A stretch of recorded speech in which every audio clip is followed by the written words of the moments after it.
Well, the Prime Minister Anthony Albanese flew back into the country overnight, and it turns out that he now faces what looks like being an industrial war between big business, small business and farmers. Probably not since the mining industry took on the Rudd-Gillard government have we seen an advertising campaign as well funded and as direct as this. It's all over this issue that the government's talking about, which is same pay for the same job. Now, the union movement is backing this change. The government is still talking about it. But have a look at the first of these ads and how it unfolds. The federal government wants to introduce a new law called Same Job, Same Pay. It doesn't mean equal pay for men and women. It means by law, employers will have to pay workers with little knowledge or experience exactly the same as workers with a lot of knowledge and experience. Let's find a better way, because Same Job, Same Pay takes your reward for your experience away. Go to findabetterway.com.au. Well, it makes no sense to me. I mean, if you've got an experienced worker, surely they're paid more than someone who's just come on the books, who has less experience. Shaun Schmitke is the acting CEO of Master Builders Australia, joins us on the line. This is a big campaign. Has it hit the mark, do you think? Well, Steve, I think it has. I mean, you only have to look at some of the reaction that's come from the government today, which has once again, in fact, responded to the fact that business has concerns, but in doing so has actually shifted the goalposts even further and, in fact, in many ways, haven't allayed our concerns at all. In fact, it's made it worse. Shaun, they're well-produced ads. I think they hit the mark. That one we just showed there with the workers in the nursery, you know, makes sense. Someone who's worked there for 16 years knows what they're talking about.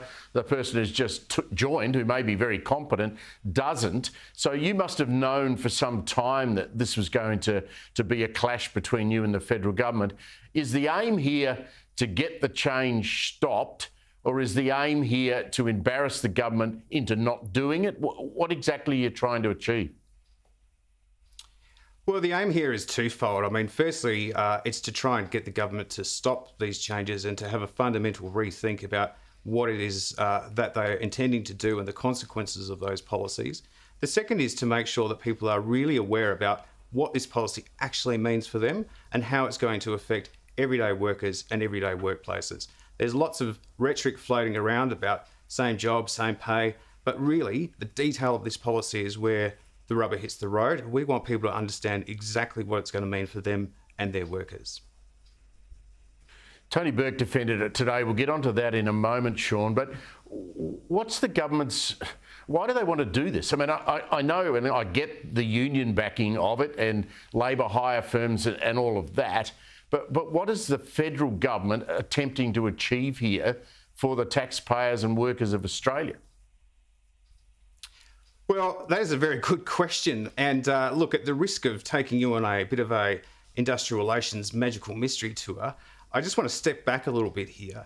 When the government got elected, they said that this same job, same pay policy was all about labour hire. And they said it would only apply to labour hire workers and only in circumstances where it was used to undercut paying conditions or used as some backdoor way to drive down wages. Now, we're not aware of where that occurs. It certainly doesn't happen in building and construction.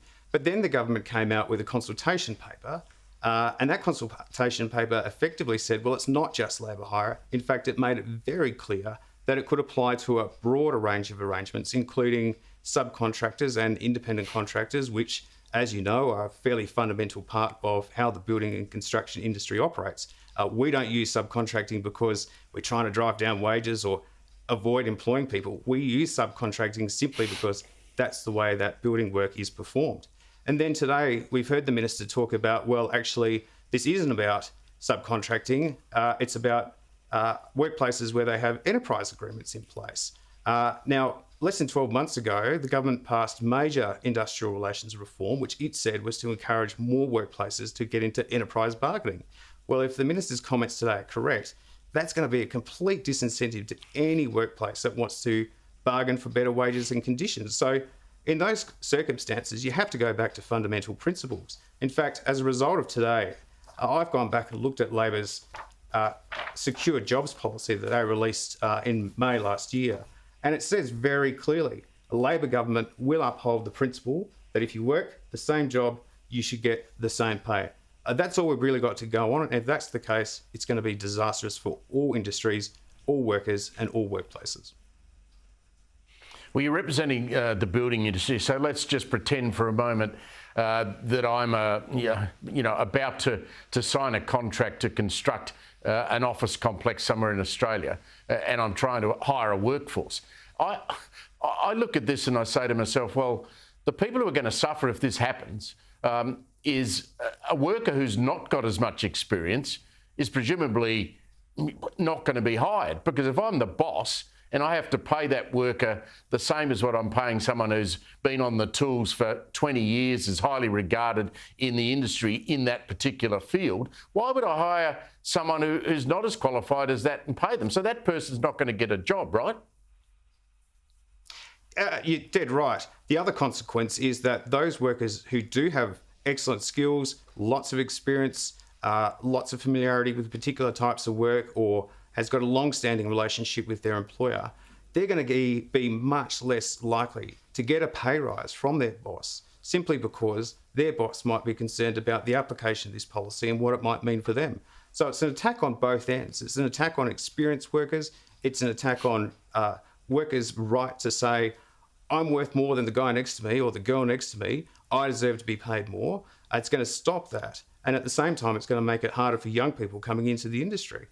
Building and construction is already an industry where we have very, very well-paid jobs. We've got one of the highest rates of full-time employment of any industry sector in the country. And one of our biggest problems, aside from a tight labour market, is the future skills needs for our industry. We're going to need at least 400,000 more people in our industry over the next 5 years. And a policy like this is simply going to make it harder to fill those needs. And of course, all of this combines to drive up the cost of construction, introduce uncertainty into the building and construction industry, which couldn't come at a worse possible time.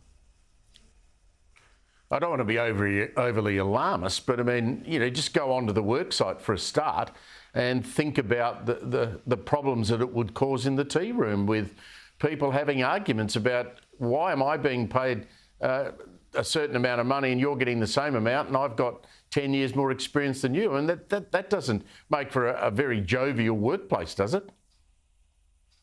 No, exactly right. And I mean, look, at the end of the day, workplace laws in Australia have always fundamentally been about creating a minimum safety net of terms and conditions, but then allowing people the freedom to negotiate up, to have arrangements that suit particular employment relationships, and to get paid and recognised for the work that they're doing and the experience that they have.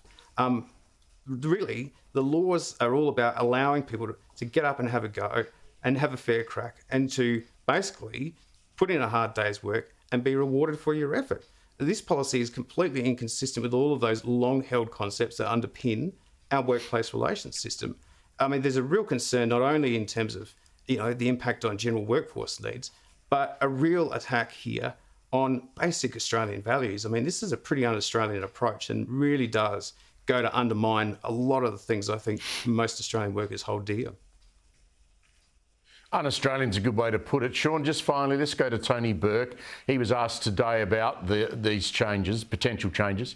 He said, this is a quote, "The government's conversation is about closing loopholes and the business conversation today has been plain loopy." ACTU boss Sally McManus said the campaign is crazy and bizarre. Can I get your reaction to those two quotes? Well, if standing up for small business, standing up for fairness in workplaces, and standing up for subbies and independent tradies in the building and construction industry is loopy, guilty as charged.